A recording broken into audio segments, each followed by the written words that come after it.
Hey guys, tonight we dive into the gritty, frostbitten world of medieval peasants, those unsung survivors who turned every brutal winter night into a masterclass in sheer willpower.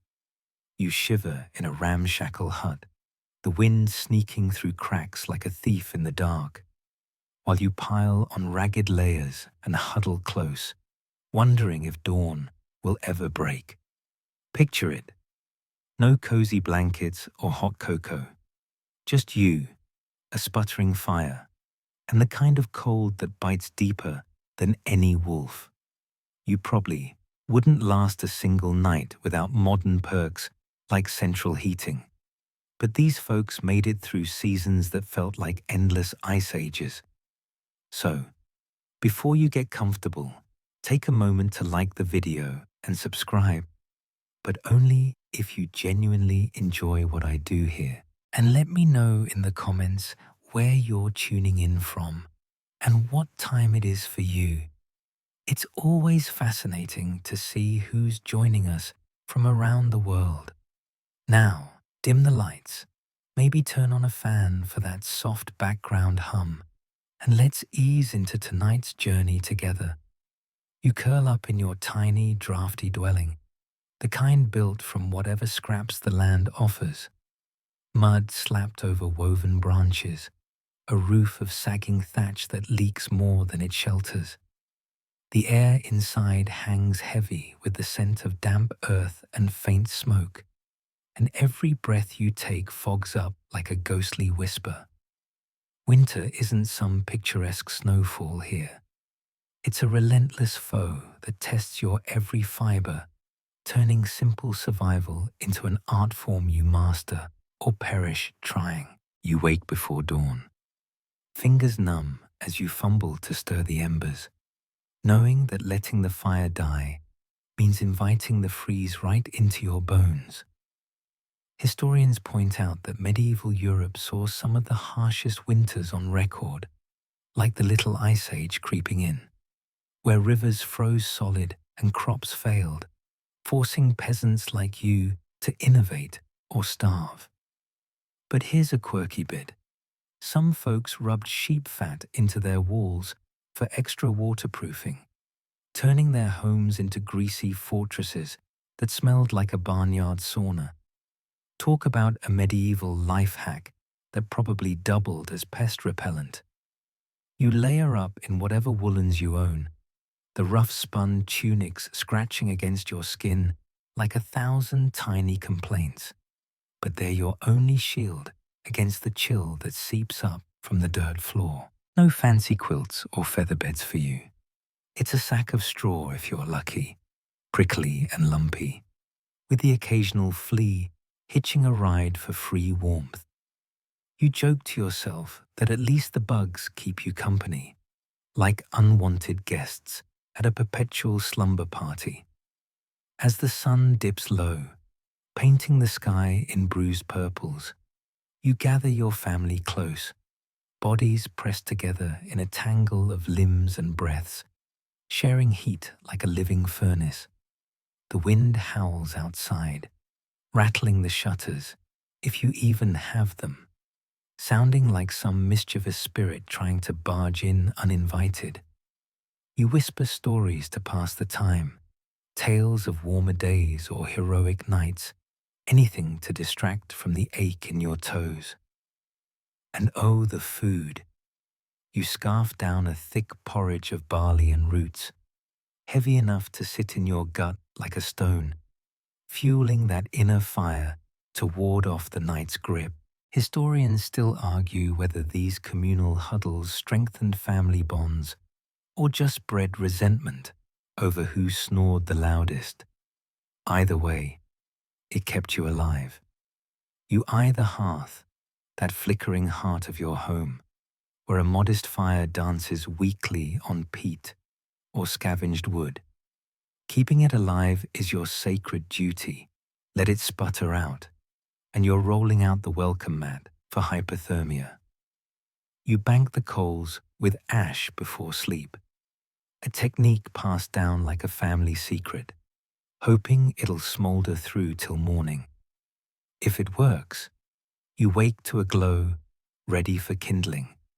If not, you're on your knees in the dark, striking flint with frozen hands, cursing under your breath. A fringe tidbit here. Some peasants believed burying a hot stone from the fire under their bedding could chase away evil chills, though it risked singeing your straw mattress into a smoky disaster. Nothing says goodnight like accidental arson. You chuckle at the thought, but in truth, every trick counts when the cold turns deadly, claiming the young and old alike with frostbite's cruel bite. You trudge through your daily chores, gathering what little firewood the barren fields offer, your breath puffing out in white clouds that vanish into the grey sky. The landscape outside is a frozen wasteland, trees stripped bare like skeletal sentinels, and you know venturing too far means risking getting lost in a sudden blizzard. Back inside, you patch any new gaps in the walls with moss or rags. Your fingers raw from the effort, but it's better than feeling the wind's icy fingers snake down your neck. You share a meager meal by firelight, turnips boiled soft and bland, but they fill the belly and stoke that vital warmth from within. As night deepens, you settle into your spot, the family forming a human barrier against the encroaching freeze, livestock snorting nearby for added body heat. Hey, a goat's breath might stink, but it's warmer than solitude. You drift off to the crackle of flames, dreaming of spring's thaw, when the world softens and life bursts forth again. You ponder the ingenuity it takes to endure, from weaving nets to trade for better goods to timing your sleeps in shifts so someone always tends the fire. It's a rhythm you've learned, harsh but reliable, where every action is a quiet rebellion against winter's tyranny. Mainstream fact. Records from the era show peasants often lived in one-room homes, maximizing heat efficiency despite the discomfort. And for a light-hearted aside, imagine explaining to your modern self why sleeping next to a pig is an upgrade. Talk about roughing it without the camping glamour. You sigh contentedly now, safe in your thoughts, as the narrative unwinds like a gentle lullaby, pulling you deeper into this frozen past. You feel the weight of exhaustion settle, your eyelids growing heavy as the story murmurs on, each detail a soft brush against your mind. The cold you imagine isn't biting anymore. It's a distant echo, softened by the warmth of shared resilience. You smile faintly at the peasants' clever ways, like using dirt-caked clothes as natural insulation, quirky enough to make you wonder if today's fashion trends could learn a thing or two. Grunge style, medieval edition. Historians still debate if these survival tactics fostered innovation or just perpetuated hardship. But one thing's clear. You, in that hut, embody the unyielding spirit that carried humanity through the ages. As the night wears on in your mind's eye, you huddle tighter, the fire's glow a beacon of hope amid the shadows, whispering that survival isn't just about enduring, it's about thriving against the odds, one clever trick at a time. You shift slightly in your cramped corner, the rough wall pressing against your back like an unwelcome hug from a prickly relative as the wind picks up outside, whistling through the tiniest gaps with a persistence that borders on rude.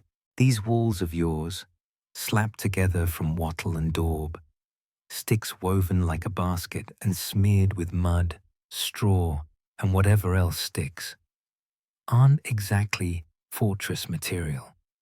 They're more like enthusiastic suggestions of shelter, letting in drafts that swirl around your ankles like playful ghosts.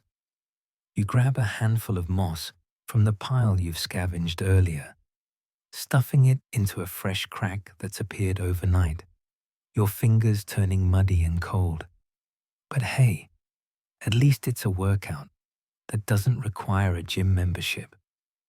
The scent of damp earth fills the air, mingling with the faint smokiness from the hearth, creating a cozy yet chaotic atmosphere where every creak and groan of the structure reminds you that home is less about luxury and more about not becoming part of the landscape. You eye the thatched roof above, sagging under the weight of fresh snow, like an overfed uncle after a feast, leaking icy drips that plop onto the floor with irritating rhythm.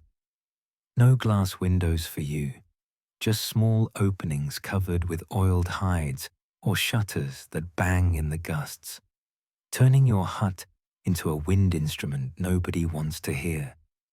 You chuckle softly to yourself, imagining explaining this setup to someone from today. Yeah, my place has great ventilation, literally holes in the walls for that fresh Arctic breeze. But in seriousness, you know patching these floors isn't optional. It's the difference between a tolerable chill and waking up with frost etching patterns on your skin. Mainstream history tells us that peasant homes in medieval England were often single-room affairs, rebuilt every few decades due to rot and wear, emphasizing how transient and tough life was without modern building codes. You layer on another rag into a particularly stubborn gap, the fabric stiff with old grime, as the wind howls louder, almost mocking your efforts. It's like playing a never-ending game of whack-a-mole with nature, where every sealed spot reveals two more sneaky entrances for the cold. You pause to warm your hands by the fire, the flames casting dancing shadows on the uneven walls, highlighting the lumpy texture of the daub. Mud mixed with animal dung for that extra sticky hold. Quirky tidbit. Some peasants swore by adding horsehair to the mix for reinforcement, turning their homes into unwitting hair salons for the equine set, though it probably made the place smell like a stable had a meltdown. You smirk at the thought, but it works, binding the material tighter against the elements. As you work, the family stirs around you, little ones whining about the draft tickling their ears, and you shush them gently, promising it'll be snug soon enough.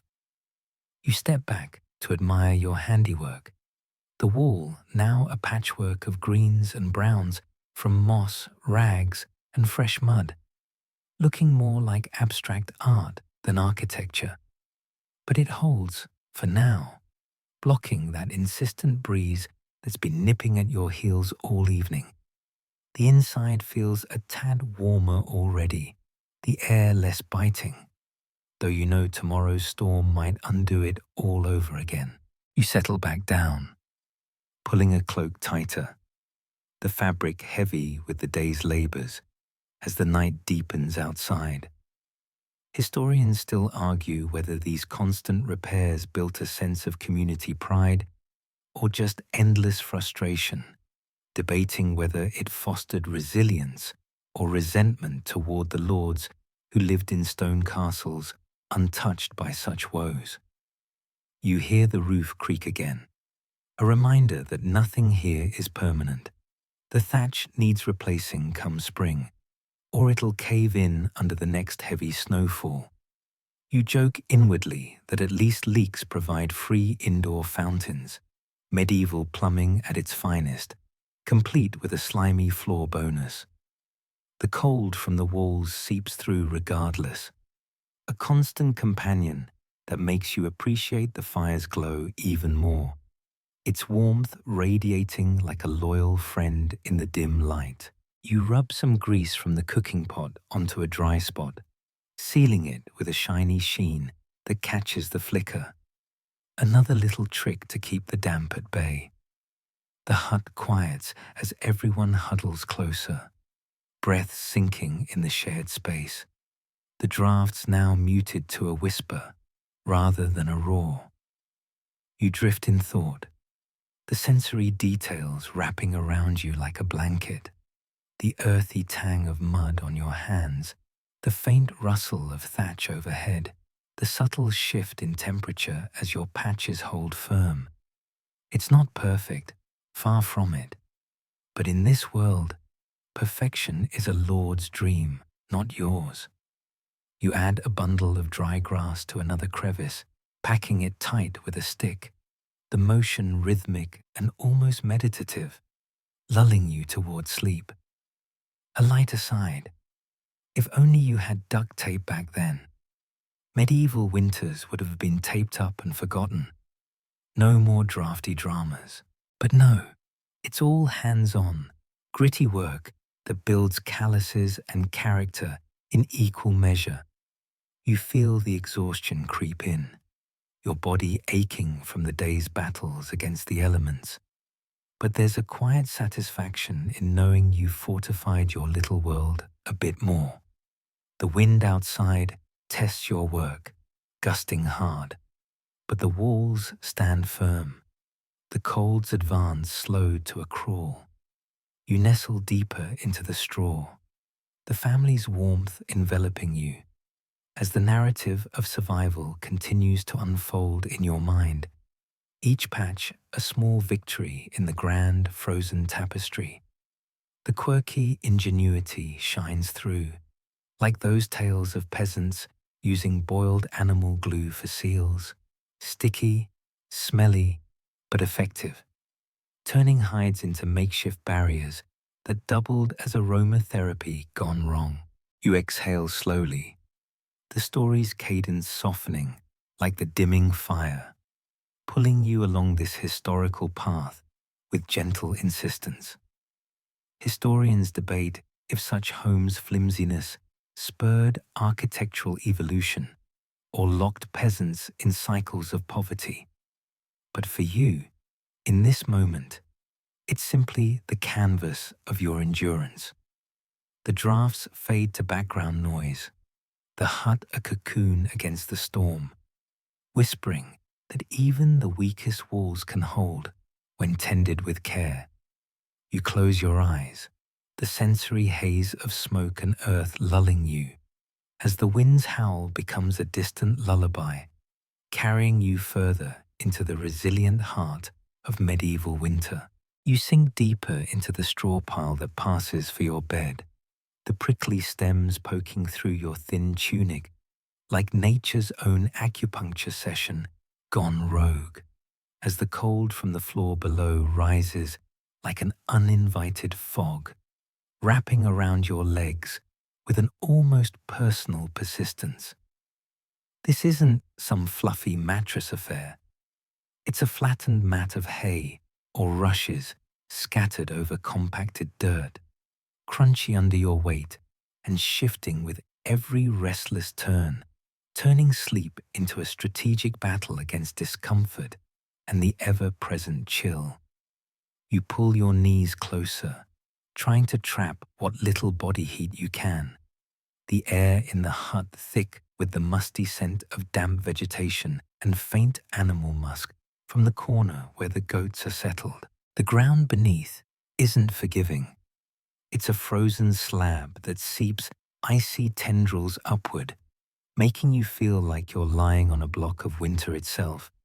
Every breath a reminder that warmth is a fleeting luxury you chase through the night. You adjust the rushes beneath you, layering them thicker where the cold bites hardest, but they flatten fast, turning into a moldy carpet that's more ecosystem than bedding, complete with its inhabitants scuttling about. You joke to yourself that at least the fleas provide free entertainment, like a tiny circus performing nightly on your skin, though scratching interrupts your doze more than it amuses. The floor's chill is relentless, worming through the straw into your bones, a silent thief stealing away any chance of true rest. Mainstream fact. Medieval records show that peasants often refreshed their floor coverings seasonally, piling new rushes over old ones to create insulating layers, though this practice bred vermin and disease in the warmer months. But in winter, it's your lifeline, a barrier against the permafrost that could turn dropped items into frozen relics overnight. You roll over carefully, avoiding the spot where the dirt feels particularly hard and unforgiving, the crunch of compressed straw echoing softly in the dim hut like a whispered complaint. If you're one of the lucky ones, your bed is elevated on a simple wooden frame, lifting you just inches from the ground's grasp. But even that doesn't fully banish the cold, radiating up like an evil spirit from below. You tuck a rag under your side for extra padding, the fabric stiff and unyielding, but it helps muffle the poke of wayward stems. Quirky tidbit. Some peasants stuffed their mattresses with dried ferns or even feathers scavenged from wild birds, believing it warded off bad dreams, though it probably just invited more feathered friends to nest in your bedding, turning sleep into an avian adventure. You hear a sibling mutter in their sleep nearby, the family clustered together on similar setups, the shared body heat turning the air warmer but heavier with snores and shifts. The bed's lumpiness forces you into awkward positions, one side thawing while the other numbs, a desperate dance to keep circulation flowing without waking the whole hut. You imagine modern folks complaining about a slightly firm pillow and chuckle inwardly. Try explaining why your orthopedic support is a hay bale with attitude as the fire crackles faintly across the room, casting long shadows over the uneven floor. You settle into a semi-comfortable nook, the straw molding slightly to your form after persistent wiggling. You feel the ground's bite lessen just a bit as you burrow deeper, the rushes providing that crucial buffer, though they're far from ideal, damp in places from earlier leaks, adding a clammy edge to the cold. Historians still argue whether these rudimentary beds promoted better sleep through enforced minimalism or contributed to chronic health issues like rheumatism, debating if the constant discomfort built toughness or broke spirits over time.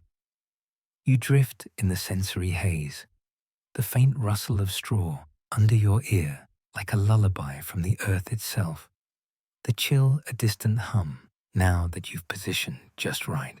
You ponder the ingenuity behind it all, how something as simple as piled vegetation becomes your shield against the frozen earth, a testament to adapting with what the land gives.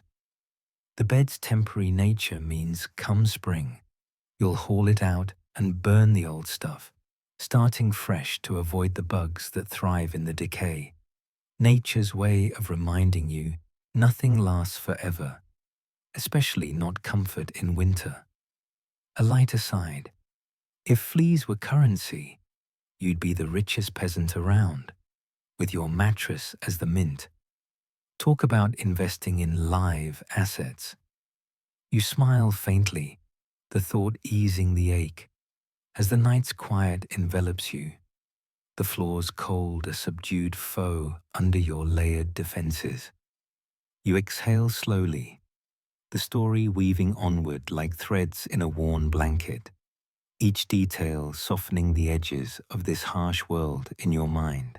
The crunchy bed becomes less an enemy and more a quirky companion. Its pokes and shifts a rhythm that lulls rather than irritates now. You nestle in, the family's breath syncing with yours, the hut a cocoon of shared endurance where even the floor's chill can't fully intrude. Another joke bubbles up. Sleeping on straw is like nature's exfoliant. Wake up with smoother skin from all the scratching, medieval spa treatment included. The sensory details fade gently, the musty scent comforting in its familiarity, pulling you deeper into repose as the narrative murmurs on. You sense the exhaustion winning, your body surrendering to the makeshift nest despite its flaws, the cold from below a mere whisper against the warmth you've cultivated. Historians note the evolution of bedding in later centuries, but for you, this is the norm, a crunchy haven that guards your toes from frostbite's grasp. The quirky charm lies in those rare additions, like aromatic herbs sprinkled in to mask the odors, turning your bed into a herbal tea party minus the brew. Fragrant dreams, anyone? You let go. The debate on whether such setups fostered innovation or stagnation, lingering like a soft echo as the frozen floors recede in your thoughts. The script gliding you toward warmer imaginings amid the chill. You lean closer to the hearth, the modest pit of stones and ash at the center of your world, where a handful of flames flicker defiantly against the encroaching shadows, their orange glow painting your face in warm hues that feel like a fragile promise in the endless night. This isn't some grand fireplace with a roaring blaze and ornate mantle. It's a simple depression in the floor, smoke curling lazily upward toward a hole in the roof, filling the hut with a hazy veil that stings your eyes but chases away the worst of the damp chill. You poke at the embers with a stick, coaxing them back to life. The crackle and pop a soothing symphony that drowns out the wind's mournful wail outside, reminding you that as long as this fire breathes, so do you. The scent of burning peat, earthy and pungent, wafts through the air, mingling with the faint char of yesterday's kindling, turning the hut into a smoky sanctuary where every spark is a victory snatched from winter's jaws. You add a precious twig to the pile, watching it catch and flare, knowing fuel is scarce. You've scavenged the frozen woods for hours, arms aching from hauling branches that snap like brittle bones underfoot. Letting the fire die isn't just careless. It's a gamble with fate, inviting the cold to slither in and claim toes, fingers, or worse. You joke softly to the flames. Stay with me, old friend, or we'll both end up as icicles. A light-hearted plea that masks the real fear bubbling beneath. Mainstream history reveals that hearths in medieval peasant homes often lacked chimneys until later centuries, leading to smoke-filled interiors that caused respiratory woes but also fumigated pests, nature's double-edged sword in action. The fire serves as more than heat. It's your cookstove, your light, your storyteller's stage, where shadows dance tales on the walls as you huddle with kin, sharing whispers of the day. You stir the coals again, the heat washing over your hands like a balm, thawing the numbness that settled in during your earlier chores. Without this flickering guardian, the hut would turn into an icebox overnight, the air thick with frost that coats everything in a crystalline sheen you dread scraping off come morning. You bank it carefully for the long hours ahead, mounding ash over the glow to preserve it, a skill honed through trial and error, where too much smothering snuffs it out and too little lets it burn away unchecked. Quirky tidbit. Some peasants tossed in herbs like rosemary into the flames, believing the aromatic smoke warded off evil spirits, or at least masked the hut's less pleasant odors, turning survival into an accidental aromatherapy session that probably confused the local wildlife. You feel the warmth radiate outward, a small radius of comfort in the otherwise biting space, drawing the family closer, like moths to its light, their faces illuminated in soft relief against the dark. The hearth stones, worn smooth from countless fires, hold the day's heat longest, a spot you claim when possible, toes outstretched toward the embers as if begging for mercy.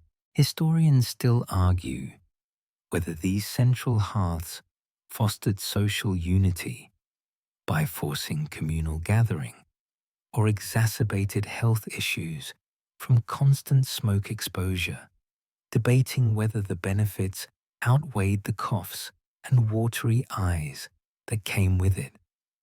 You settle in, the fire's gentle roar, a lullaby that eases the tension in your shoulders, the sensory dance of heat and light pulling you into a momentary peace amid the storm.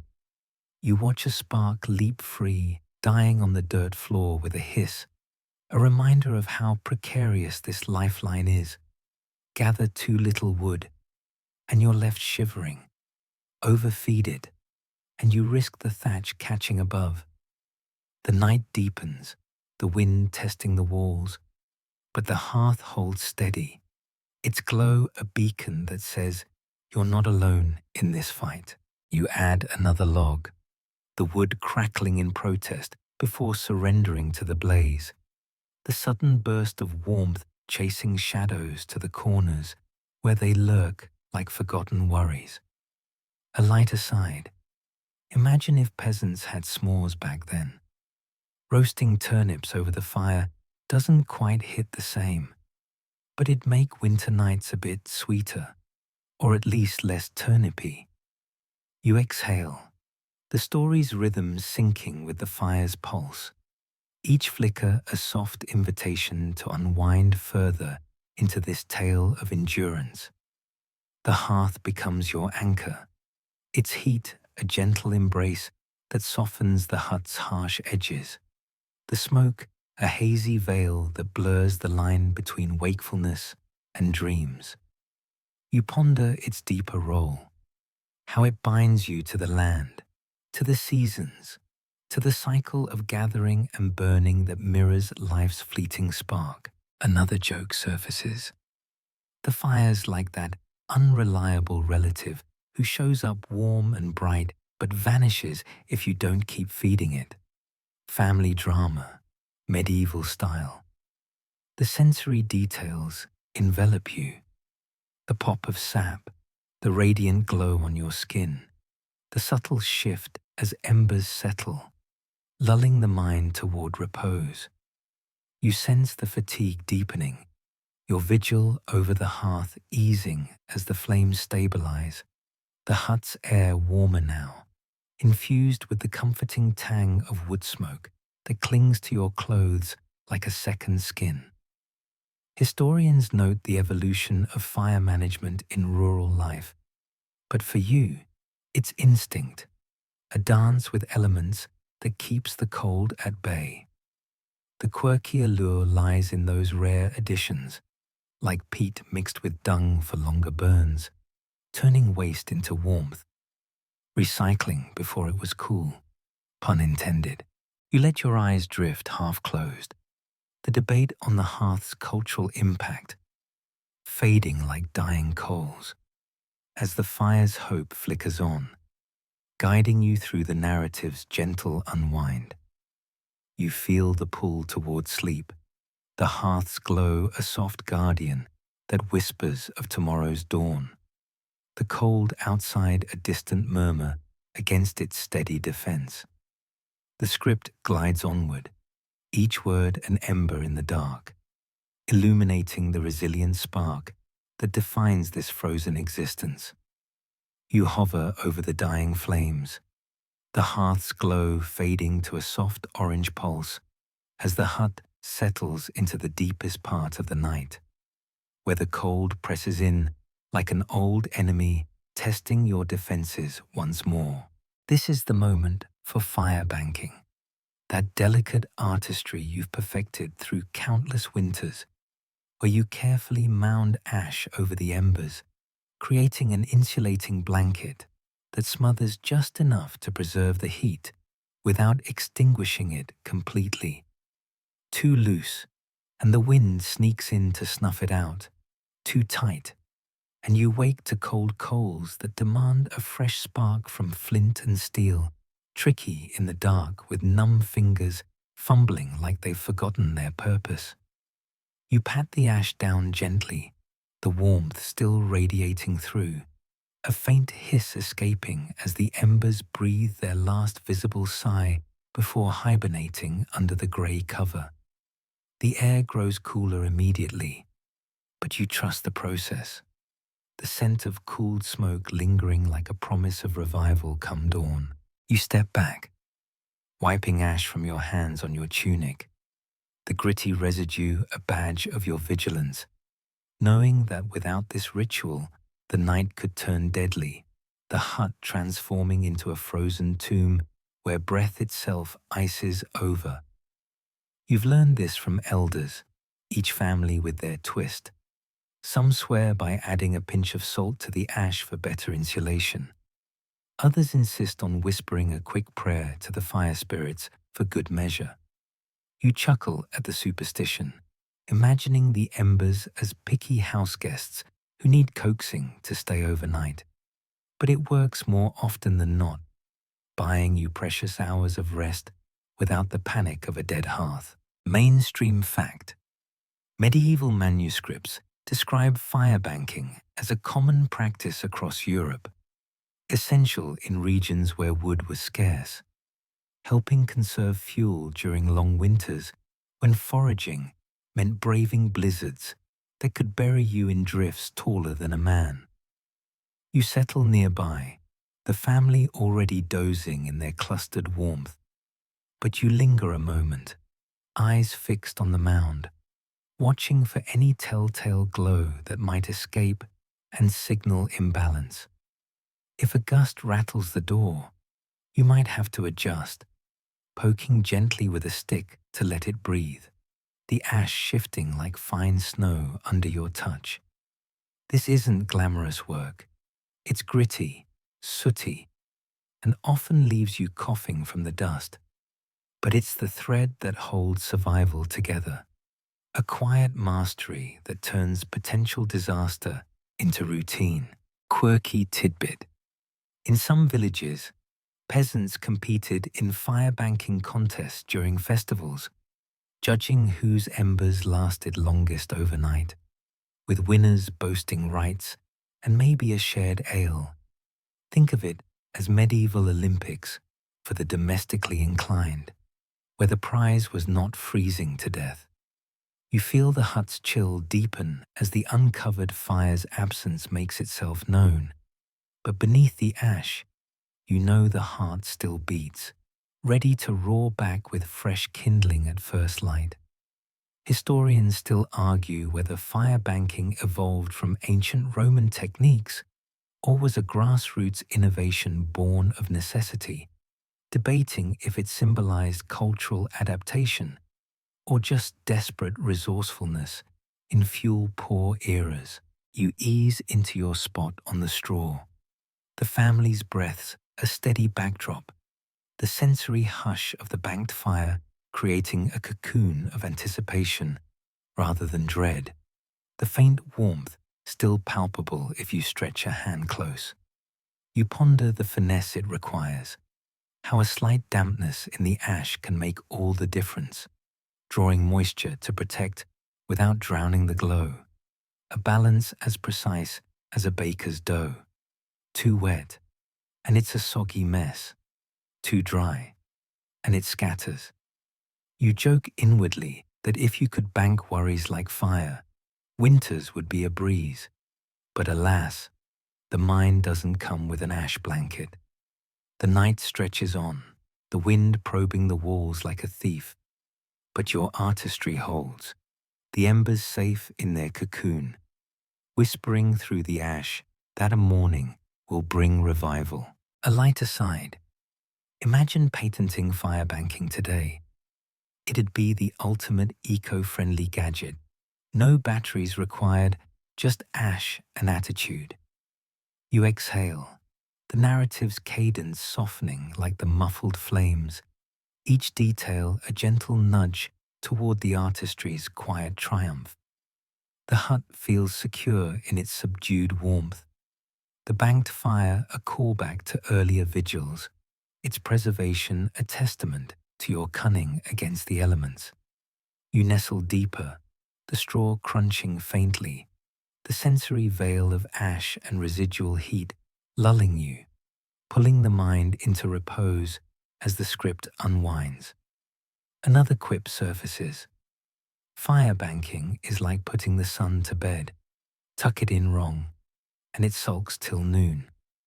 The quirky contests add flavor, evoking images of villagers peering at ash mounds like fortune tellers, predicting whose would spark first. You sense the pull of sleep strengthening. The banked embers, a silent guardian that eases the night's grip. The cold, a subdued whisper against your careful craft. Historians note its widespread use in chronicles. But for you, it's personal. A nightly ritual that weaves security into the fabric of survival. The fringe charm lies in those whispered additions, like burying a coal in a clay pot for portability. Early hot water bottles, minus the rubber. You drift further, the debate on origins fading like smoke, as the artistry's hope simmers on, guiding the tale through its gentle folds. You feel the exhaustion claim you, the hearth's muted presence, a comforting hum in the background, the winter's tyranny held at bay by your skillful hand. The story glides forward, words like soft ash settling over the mind, illuminating the resilient spark that defines this era's endurance. You draw your family closer as the bank's embers dim further, the hut's air growing thicker with the collective breaths of everyone piled in a tangled heap, bodies layered like a human lasagna where personal space is a forgotten luxury and warmth is the only currency that matters. No sprawling beds or private chambers here. It's all of you squeezed into the warmest nook, limbs overlapping in a chaotic but essential embrace, the shared heat radiating like a living blanket that wards off the frost creeping through the floor and walls. You wedge yourself in the middle if you're lucky, sandwiched between siblings and parents, feeling the steady rise and fall of chests against your back, the scent of unwashed wool and faint sweat mingling into a familiar, almost comforting fog that says survival over solitude. The wind rattles outside, but in this bundle, it's muffled, the cold's edge blunted by the sheer mass of humanity. And yes, the occasional goat or chicken tucked in for good measure, their fuzzy forms adding extra insulation with a side of unexpected nudges. You adjust a knee carefully, avoiding elbowing Aunt Maud, who's already grumbling in her half-sleep, the group shifting like a single organism, adapting to the night's deepening bite. This isn't about comfort, far from it. It's a calculated strategy where the strongest form the outer layers, shielding the young and frail nestled deep in the core, like precious coals in your banked fire. You joke inwardly that it's nature's way of enforcing family bonding time, complete with snoring symphonies and accidental kicks that turn dreams into dodgeball matches. Mainstream history notes that medieval chronicles describe such communal sleeping as standard in peasant households, maximizing heat in uninsulated homes during eras when fuel was precious and isolation meant certain peril. But in the press of bodies, arguments fade. A shifted blanket or stolen spot might spark daytime spats. But at night, it's all for one against the freeze. You feel a child's small hand clutch your tunic, their tiny form burrowing closer for that extra layer of security. The group's warmth building slowly like a simmering pot, chasing the numbness from your extremities. Livestock joins the fray without invitation, a pig snorting contentedly at the edge, its bulk a radiator of sorts, or a goose honking softly before settling. Feathers fluffed against the draft. You pat the creature absently, grateful for the added heat, despite the feathers tickling your nose, or the odd hoofprint you might wake to. Quirky tidbit. Some accounts whisper of peasants deliberately inviting cats into the pile, believing their purring vibrations warded off rheumatism. Early vibration therapy, though it probably just meant more hair in your porridge come morning. You exhale into the huddle, the air warmer here in the center, a microclimate of shared exhalations that fogs less than the outer chill, the family's rhythms sinking into a collective lull that eases the mind even as the body aches from the squeeze. Historians still argue whether this piling strategy strengthened social ties through enforced intimacy or bred tensions from lack of privacy, debating whether it built resilient communities or just perpetuated cycles of discomfort in feudal societies. You drift in the sensory cocoon, the press of wool against skin, the faint rustle of shifting straw beneath, the subtle hum of breaths creating a barrier that the wind can't fully breach. You ponder the logic behind it all, how body heat becomes your most reliable ally when the fire alone isn't enough, turning the hut into a fortress of flesh and fabric where every member contributes to the whole. The outer edges cool faster, so you rotate subtly through the night, ensuring no one bears the brunt too long. A silent agreement born of necessity rather than words. A light aside. If modern folks tried this, it'd be called extreme team building, complete with trust falls into goat laps and 0 stars on Yelp for comfort. The livestock's presence adds an earthy layer, their breath steaming in the dim, their warmth a trade-off for the occasional mess that greets you at dawn. But in winter's grip, you'd take a slobbering cow over solitude any day. You sense the group's stability, the lasagna holding firm as the hours tick by, the cold probing but repelled by the united front, callbacks to earlier patches and banked fires weaving a tapestry of layered defenses. The narrative unwinds like the unraveling of a shared cloak, each detail softening the harsh press into something almost rhythmic, pulling you deeper into this communal embrace. Another quip bubbles up. Sleeping like this is like a medieval mosh pit, crowded, sweaty, and somehow unifying, minus the music, but with bonus barnyard backup singers. The sensory details envelop, the tickle of a sibling's hair, the steady thump of hearts nearby, the faint animal musk blending with smoke, lulling the mind toward a shared repose. You feel the exhaustion deepen, the pile's warmth a gentle cradle that eases the night's tyranny, the strategy a triumph of togetherness over isolation. Historians highlight how such practices echoed across cultures. But for you, it's instinct, a nightly ritual that binds kin in the face of frost. The fringe charm lies in those rare luxuries, like a shared fur scrap draped over the top, turning the lasagna into a deluxe version. Gourmet survival, if you will. You let go further, the debate on social impacts fading like distant echoes, as the human warmth simmers on, guiding the tale through its tender folds. You nestle in, the group's breaths a soothing chorus, the livestock's soft snuffles adding to the harmony, the winter outside a subdued murmur against your collective shield. The story glides onward, words like layered blankets settling over the mind, illuminating the resilient bond that defines this frozen kinship. You smile faintly at the quirks, like waking to a chicken perched on your head. Feathered alarm clock, no snooze button included. The pile becomes less a necessity and more a haven.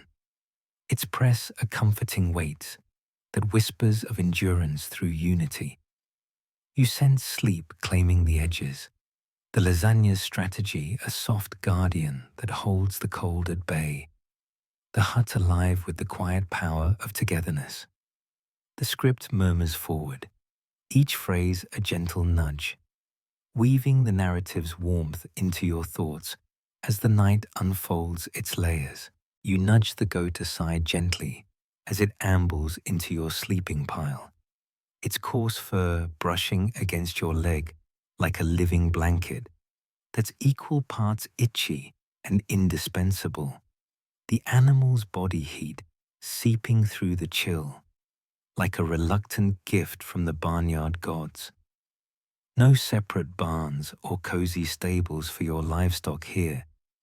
In winter's depths, the hut becomes a shared domain where cows, pigs, chickens, and goats claim space alongside the family, turning the single room into a chaotic furnace of snorts, clucks, and occasional moos that echo through the night. You pat the creature's flank, feeling the steady warmth radiate from its bulk, a natural heater that's far more reliable than the sputtering fire, though it comes with the bonus aroma of hay-munched breath and fresh droppings that perfume the air in ways no candle could match. The floor, already a minefield of straw and rushes, now hosts these furry roommates who plop down wherever they please. Their presence a strategic addition that boosts the hut's temperature by precious degrees, making the difference between shivering awake and resting. You watch as a chicken flutters up to a low beam, settling with a contented fluff of feathers, its beady eyes scanning the room before closing, while the pig roots around the edges of your lasagna pile, snuffling for scraps, but contributing its hefty warmth to the outer layer. This isn't some quirky pet-sharing trend. It's pure necessity, where every pulse and breath from these beasts adds to the collective defense against the frost that would otherwise claim toes and fingers in the dead of night. You joke to yourself that it's like hosting a farmyard slumber party. Invitations optional, cleanup mandatory, and wake-up calls courtesy of a rooster who thinks dawn starts at midnight. Mainstream history shows that medieval peasants across Europe routinely housed animals indoors during harsh seasons, as evidenced by archaeological digs revealing animal bones and droppings mixed with human living spaces, a practice that conserved heat and protected livestock from predators or theft under one roof. You shift to make room for a calf, pressing close, its soft muzzle nudging your arm for a scratch, the animal's heat a welcome barrier against the draft sneaking under the door, though you brace for the inevitable step into something squishy come morning. The smells build into a symphony of earthiness, manure mingling with wool, feathers, and smoke, creating an atmosphere that's pungent but paradoxically reassuring, a sign that life thrives even in the freeze. You arrange the beasts strategically, cows near the walls for their size, goats closer for agility, pigs wherever they insist, their grunts a rhythmic backdrop to the family's snores. Quirky tidbit: some peasants believed certain animals brought luck, like keeping a black cat indoors to ward off witches.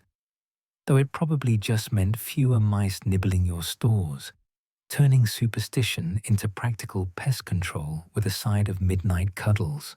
You feel the hut's energy shift with the animals' addition, the air warmer and heavier, a living insulation that muffles the wind's howls and turns the space into a breathing entity where every snort or rustle reinforces the bond between human and beast. Historians still argue whether this cohabitation boosted agricultural efficiency by keeping animals healthy or heightened disease risks through close quarters, debating if the warmth gained outweighed the hygiene lost in pre-modern rural life. You drift in the sensory haze, the tickle of fur against skin, the faint vibration of a purring cat if one's wandered in, the subtle rise in temperature that eases the ache in your joints from the day's labors. You ponder the unspoken pact here, how these creatures aren't just property, but partners in endurance. They are warmth traded for shelter and scraps, a mutual survival deal sealed without words. The outer cold probes, but the livestock's bulk absorbs it, their bodies forming natural windbreaks within the walls you've patched so diligently. A light aside, sharing with a cow is like having a heater that moves, energy efficient, but don't expect it to respect your bubble or avoid stepping on toes during midnight snacks.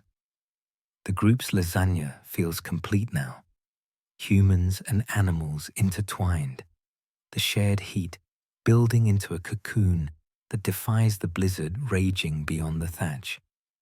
You exhale into the furry mass, the narrative's rhythm syncing with the animals' steady breaths, each detail a gentle layer in this barnyard tapestry that softens the winter's edge. The hut pulses with life, the strategy of inclusion a callback to the human piling that turns isolation into strength. Another quip surfaces. If goats could talk, they'd complain about your snoring too. Fair trade for the warmth, though they'd probably demand better hay as rent. The sensory details wrap around. The soft wool of a sheep pressed close, the faint jingle of a bell on a collar, the earthy tang that clings to everything, lulling the mind toward a communal repose where boundaries blur. You sense the fatigue deepening, the livestock's presence a gentle anchor that eases the night's grip, the roommates turning potential peril into protected haven. Historians highlight how this practice mirrored ancient traditions, but for you, it's a daily reality, a nightly arrangement that weaves security through shared existence. The fringe charm lies in those lucky charms, like tying ribbons on horns to invoke protection, folklore flair that added color to the chaos, perhaps scaring off spirits, or just amusing the kids. You let go further, the debate on health versus heat fading like distant moos, as the warmth simmers on, guiding the tale through its tender, fuzzy folds. You nestle against a flank, the group's harmony a soothing chorus, the animals' soft shifts adding to the lull, the winter outside a subdued murmur against your collective shield. The story glides onward, words like gentle fur settling over the mind, illuminating the resilient bond that defines this frozen coexistence. You smile faintly at the quirks, like waking to a pig's snout in your face, nature's alarm clock with a wet nose guarantee.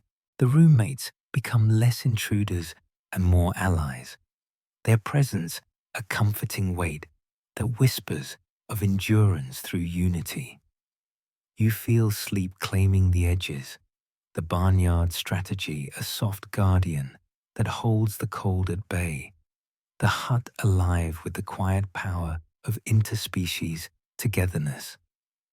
The script murmurs forward, each phrase a gentle graze, weaving the narrative's warmth into your thoughts as the night unfolds its layers.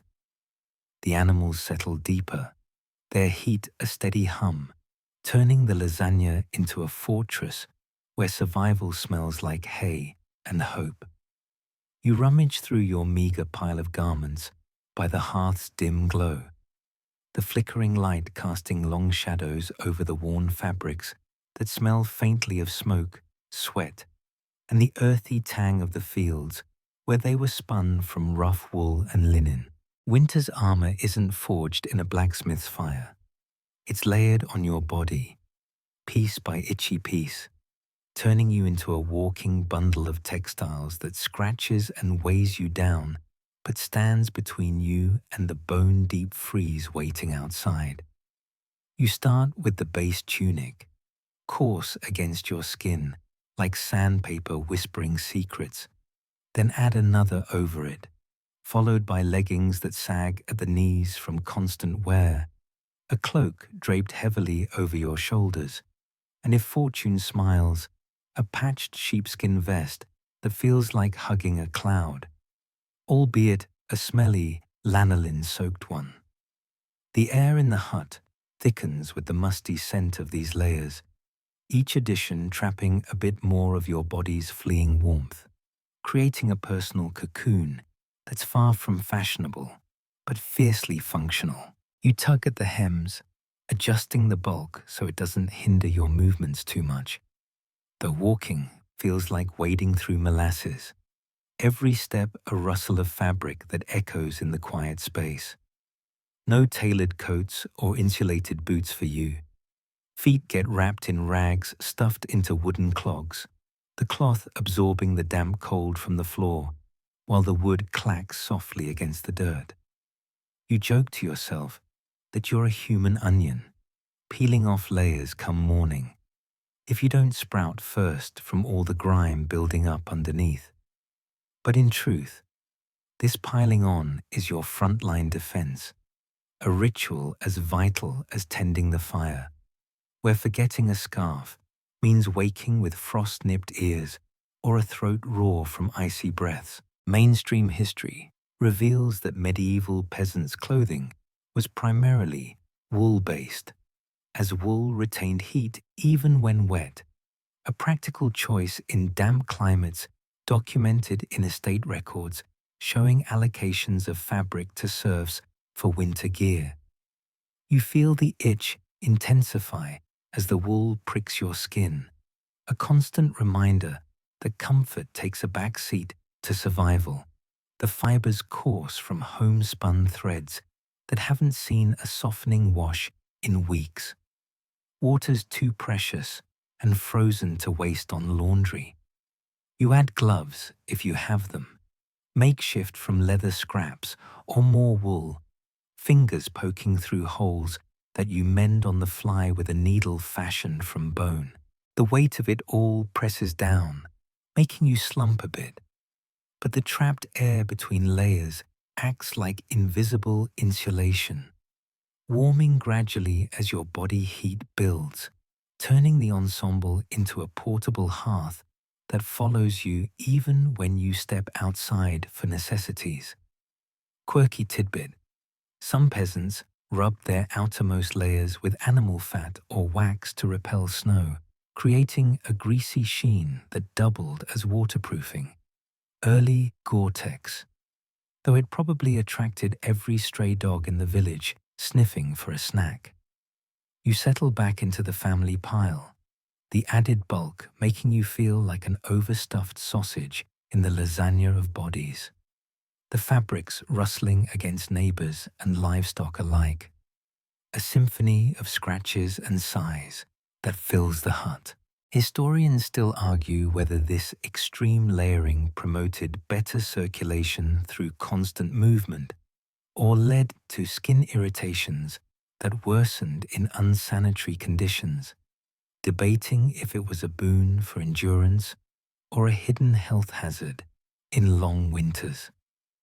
You drift in the sensory embrace, the wool's prickly texture against your neck, the faint lanolin scent wafting up. the subtle shift in warmth that eases the chill's grip on your core, pulling you into a hazy repose where the itch becomes background noise. You ponder the cleverness woven into each garment, how a simple hat can save your scalp from freezing solid, or how scarves wrapped around your face act as breath warmers during midnight checks on the animals. The outer cloak, heavy and hooded, flaps like a cape in the drafts, but tied tight. It seals in the heat like a fortress gate. Though venturing out means battling snow that clings to the hems, weighing you down further. A lighter side, if layering was an art form, you'd be Picasso. Abstract, uncomfortable, but undeniably effective. With critics, aka your siblings, complaining about the smell.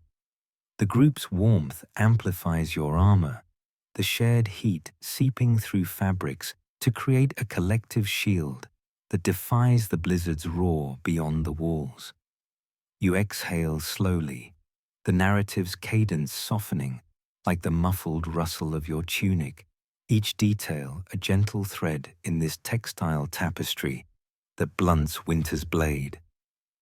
The hut feels more secure with your layered defenses, a callback to the human and animal piles that turn individual efforts into unbreakable unity. Another quip bubbles up. Wearing everything at once is like a medieval fashion show. Models optional, frostbite, not invited, and the runway is your dirt floor. The sensory details envelop, the tug of wool on your arms, the building warmth in your chest, the faint itch that fades into familiarity, lulling the mind toward a bundled repose where boundaries between skin and cloth blur. You sense the fatigue deepening, the armor's weight a gentle cradle that eases the night's tyranny, the strategy of scraps turning vulnerability into veiled strength. Historians note how clothing evolved from basic tunics to more layered ensembles in colder regions. But for you, it's instinct, a nightly donning that weaves protection through every fiber. The fringe charm lies in those improvised additions, like stuffing boots with dry grass for extra padding. Nature's insoles, complete with a crunchy soundtrack for your steps. You let go further, the debate on health effects fading like worn threads as the warmth simmers on, guiding the tale through its tender fabric folds. You nestle deeper, the layers a soothing second skin, the family's breath syncing with yours, the winter outside a subdued murmur against your textile fortress.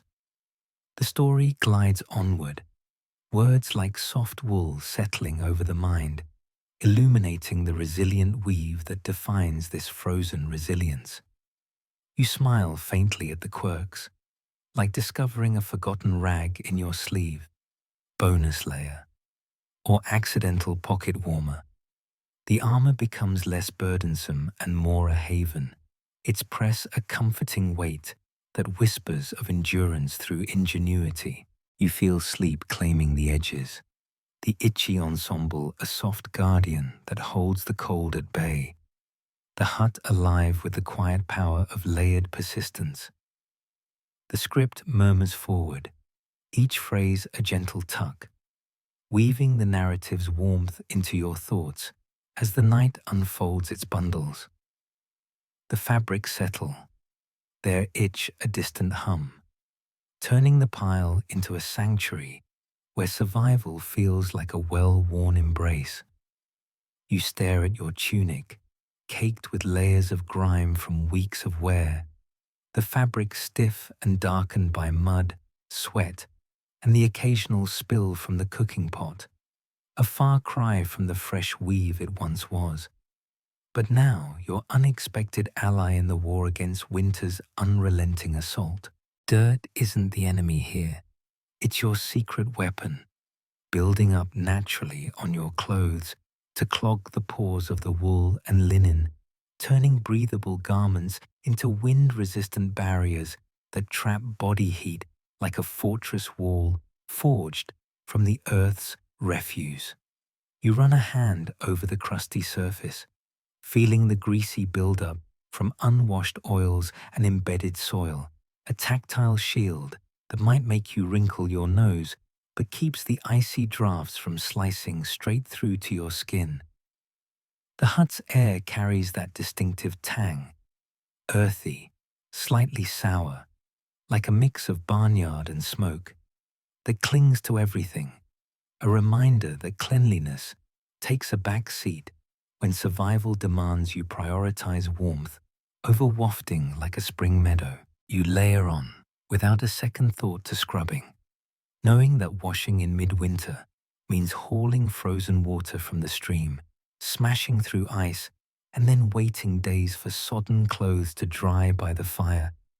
If they don't freeze solid first into unwearable boards, better to let the filth accumulate, each day's labors adding another insulating coat that locks in your precious heat, making your tunic feel heavier but undeniably cozier against the chill that seeps from every corner.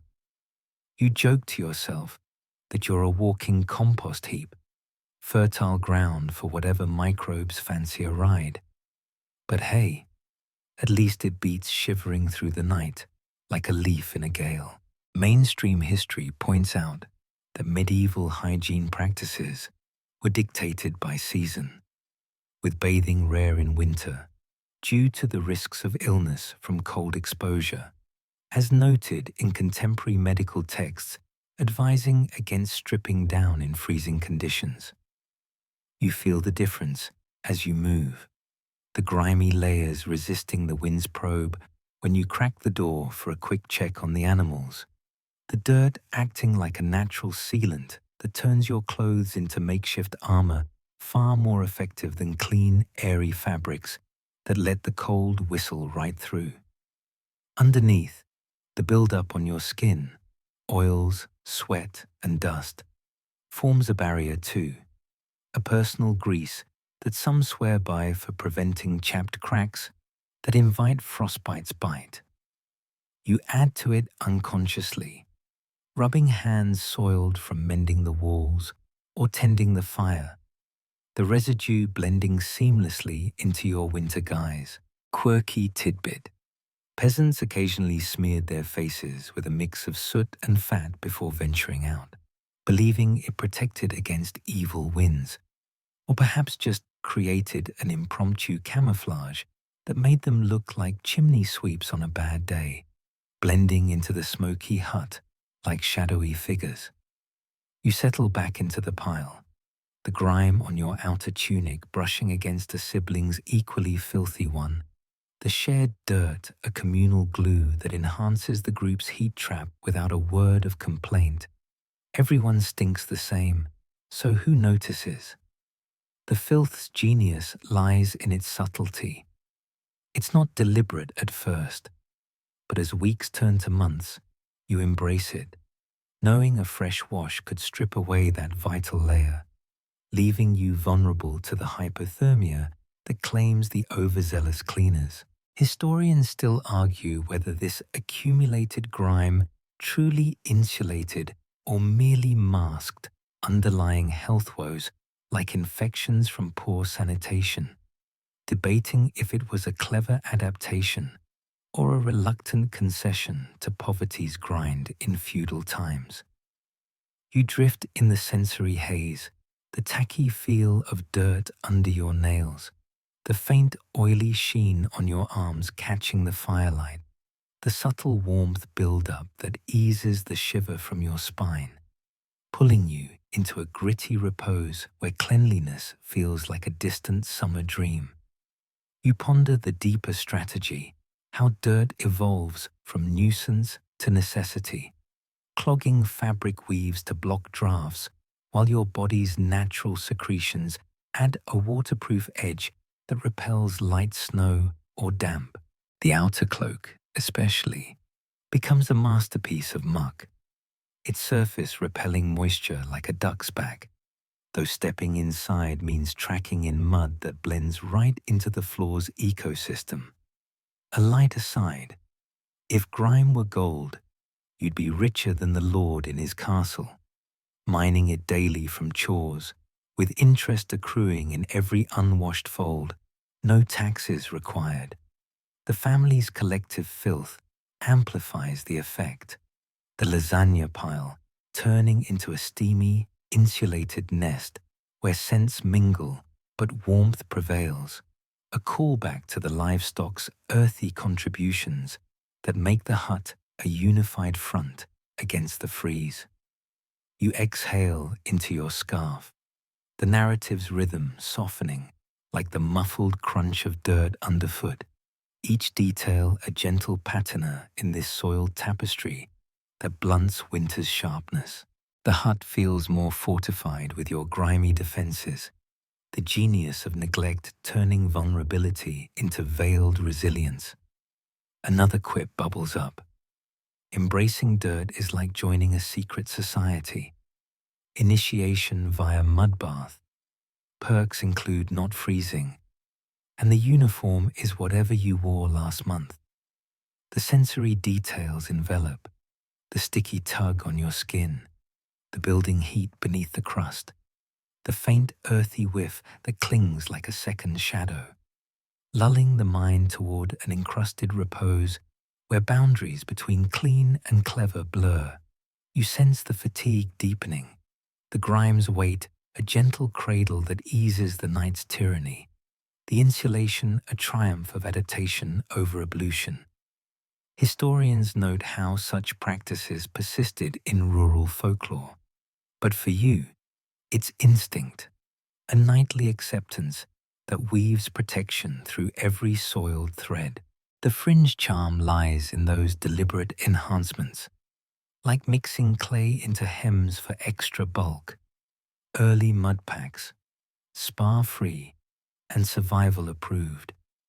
You let go further, the debate on hygiene versus heat fading like washed-away stains, as the warmth simmers on, guiding the tale through its tender, gritty folds. You nestle deeper, the grime a soothing patina, the family's layers sinking with yours, the winter outside a subdued murmur against your filthy fortress. The story glides onward, words like soft soil settling over the mind, illuminating the resilient crust that defines this frozen ingenuity. You smile faintly at the quirks, like discovering a forgotten crumb in your folds, bonus snack, or accidental insulation boost. The grime becomes less a burden and more a haven, its press a comforting weight that whispers of endurance through unyielding resourcefulness. You feel sleep claiming the edges, the dirty ensemble a soft guardian that holds the cold at bay, the hut alive with the quiet power of layered persistence.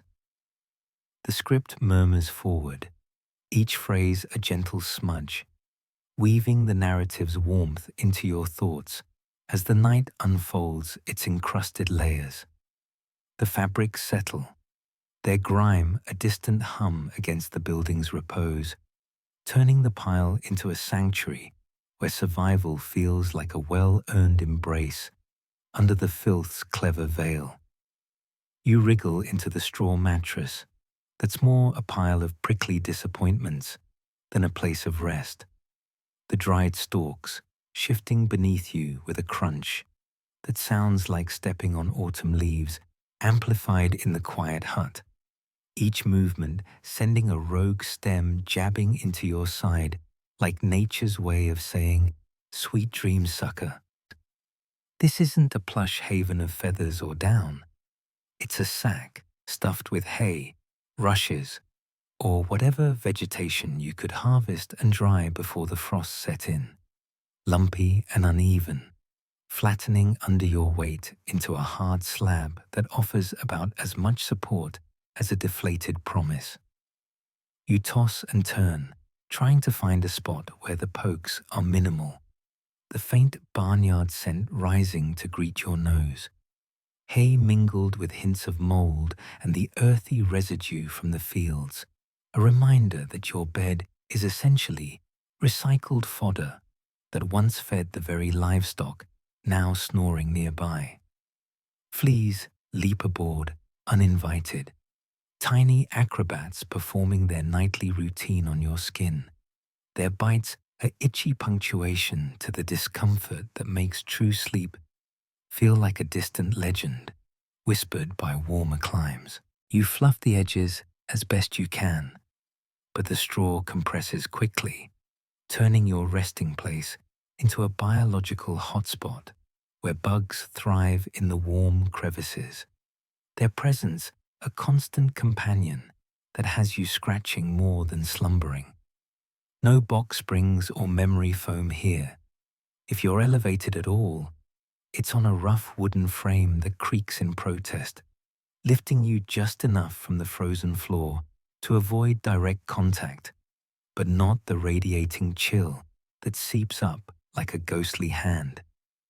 You joke to yourself that this mattress is like a bad blind date.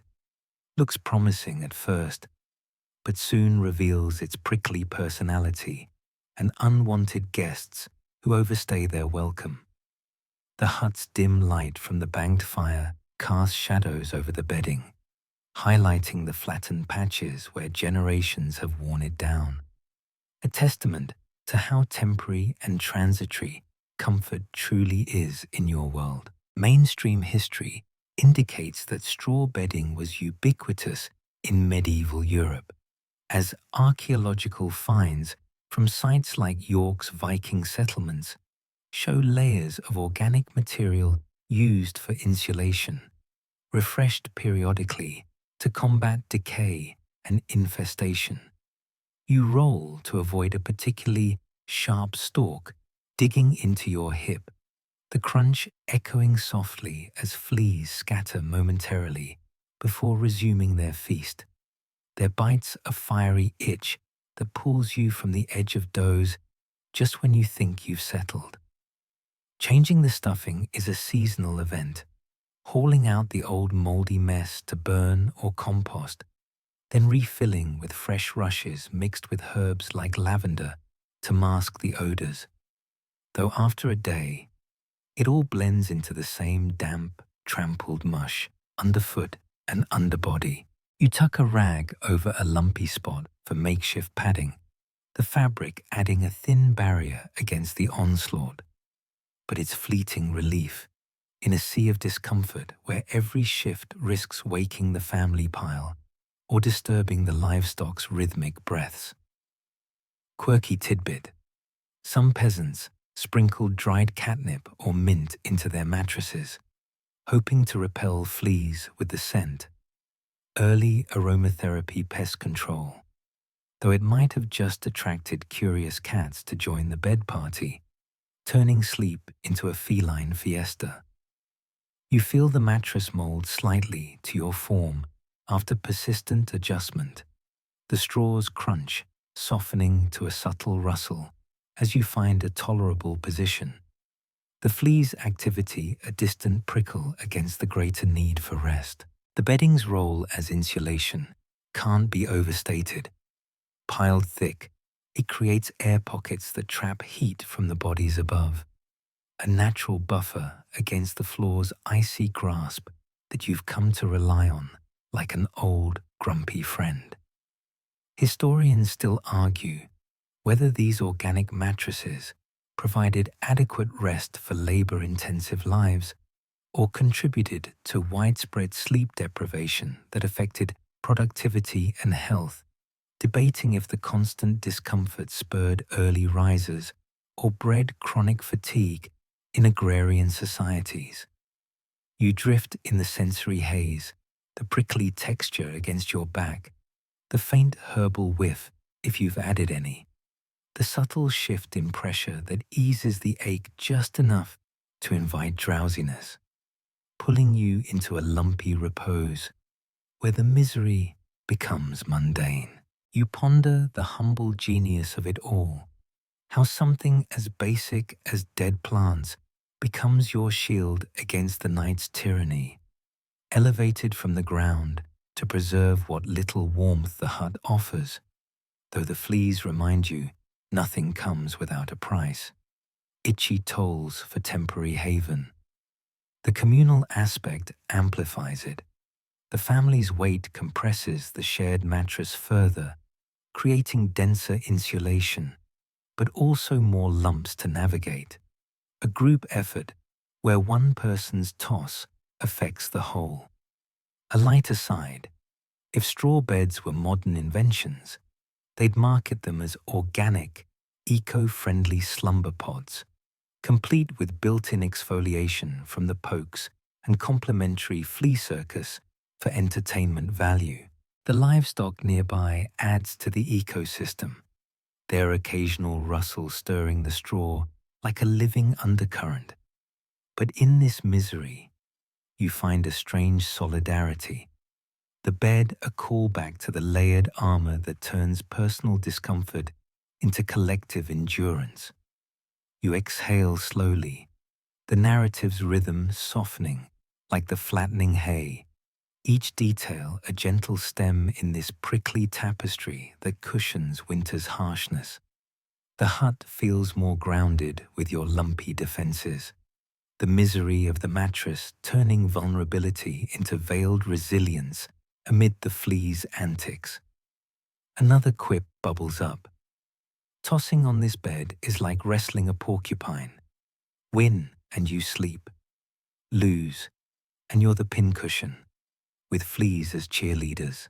The sensory details envelop.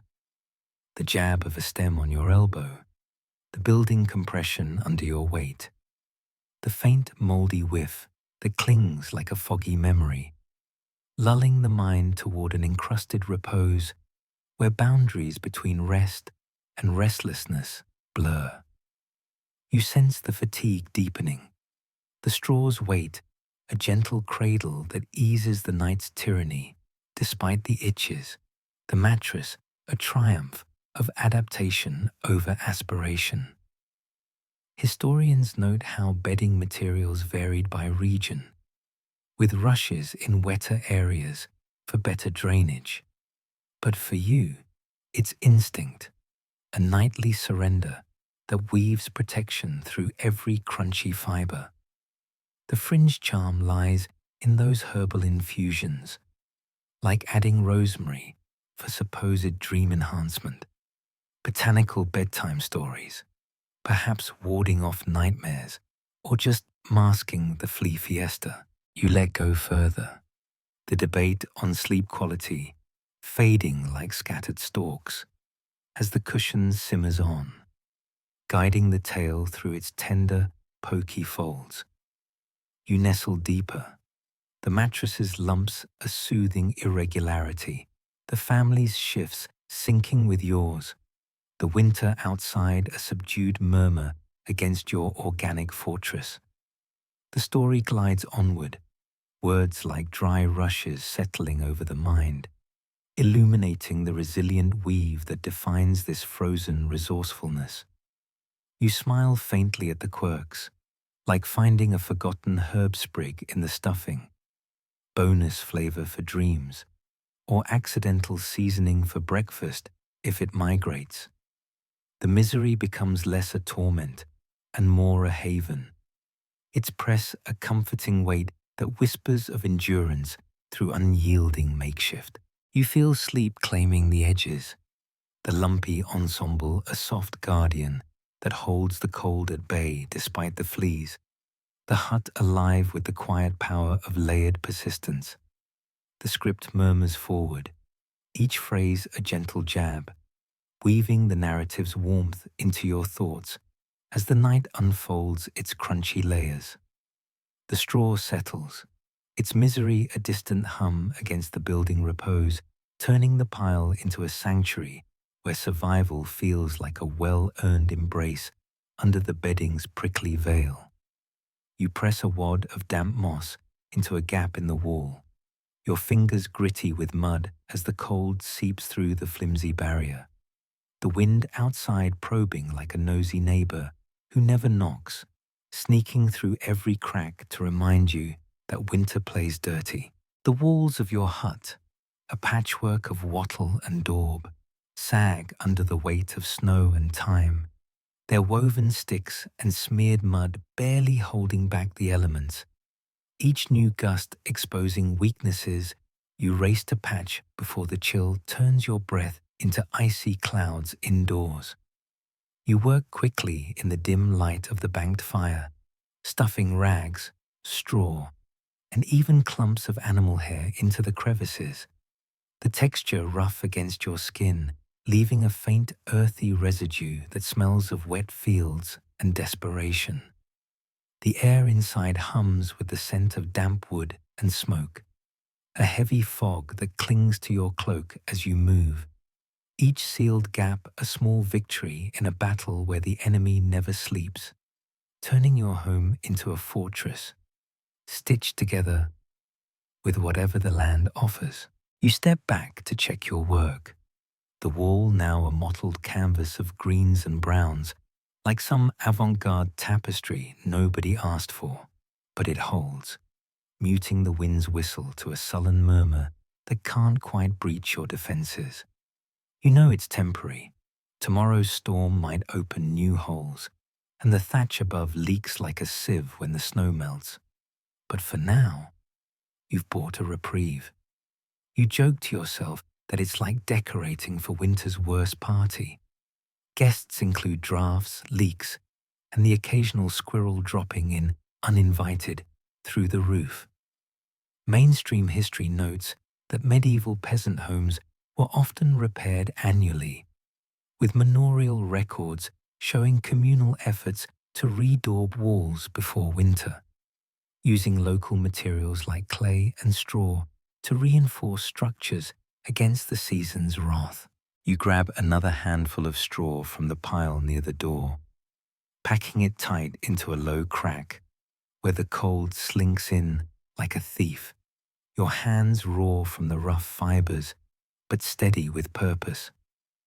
The process is meditative, almost soothing, despite the ache in your fingers. Each plug is a defiance against the frost that waits to paint your toes black. Doors, if you're lucky enough to have one, are just planks hung with crude hinges, rattling in their frames unless you jam cloth around the edges, adding to the sensory chaos of creaks and rustles that fill the night. Quirky tidbit: some peasants smeared their outer walls with a mix of dung and clay, believing it hardened into a windproof shell. Medieval stucco with a barnyard twist, probably making the hut smell like a cow's bad day, but keeping the drafts at bay with surprising effectiveness. You feel the hut warm slightly, the patched gaps reducing the icy fingers that dance across your neck. The air less biting as the fire's faint glow works in tandem with your handiwork to hold the cold at arm's length. The family stirs nearby, their breaths a steady rhythm in the lasagna pile, grateful for the quieter drafts, though a stray gust still sneaks through, making you shiver and curse under your breath. Historians still argue whether these constant repairs fostered ingenuity or trapped peasants in cycles of labor-intensive maintenance, debating whether the effort built community resilience or just highlighted the fragility of their living conditions in feudal systems. You drift in the sensory haze, the tacky feel of mud on your palms, the faint rustle of straw as you pack it tight, the subtle shift in the hut's temperature that eases the chill's grip, pulling you into a gritty repose where effort meets endurance.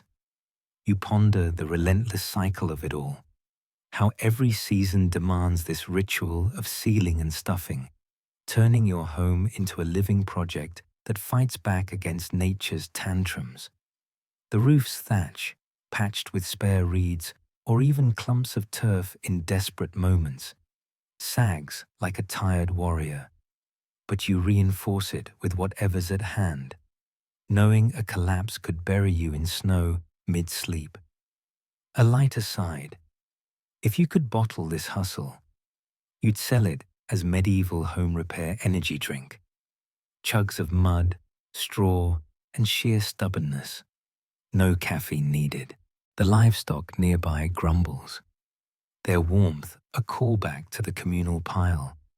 Their presence amplifying your efforts to make the hut a sanctuary where the wind's howl becomes a distant complaint rather than a direct assault. You exhale slowly, the narrative's cadence softening like the muffled drafts. Each detail a gentle patch in this woven tapestry that blunts winter's sharpness. The hut feels more fortified with your stuffed defenses, the ingenuity of scraps turning vulnerability into veiled resilience. Another quip bubbles up. Sealing gaps is like playing chess with the wind.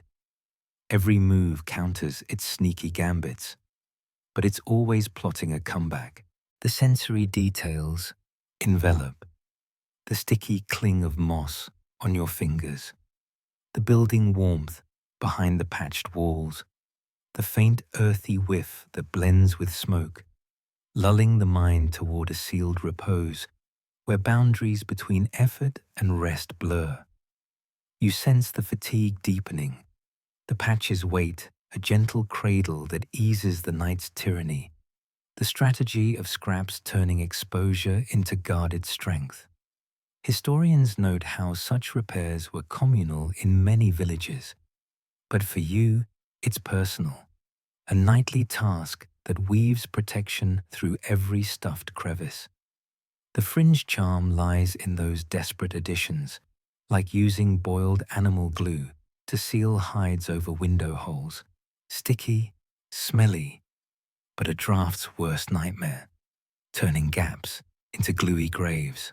You let go further, the debate on labor versus ingenuity fading like a plugged draft as the warmth simmers on, guiding the tale through its tender, patched folds.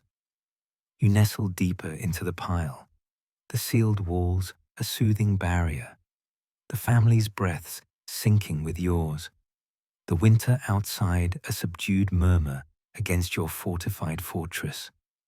The story glides onward, words like soft moss settling over the mind, illuminating the resilient weave that defines this frozen resourcefulness. You smile faintly at the quirks, like finding a stray twig in your patch pile, bonus sealant, or accidental kindling for tomorrow's fire. The gaps become less a threat and more a challenge met. Their press a comforting weight that whispers of endurance through relentless repair. You feel sleep claiming the edges, the patched ensemble a soft guardian that holds the cold at bay, the hut alive with the quiet power of stuffed persistence. The script murmurs forward, each phrase a gentle plug, weaving the narrative's warmth into your thoughts as the night unfolds its sealed layers. The patches settle, their resistance a distant hum against the building repose, turning the pile into a sanctuary where survival feels like a well-earned embrace under the wall's gritty veil. You stumble through the dark, elbowed awake by a sibling's sharp nudge, your joints stiff from the straw mattress as you shuffle toward the hearth, the banked embers glowing faintly under their ash blanket, like a promise you're tasked with keeping alive. It's your turn on the sleep shift, a gritty rotation where half the family stays up to tend the fire and patch stray drafts, while the others snatch fleeting hours of rest.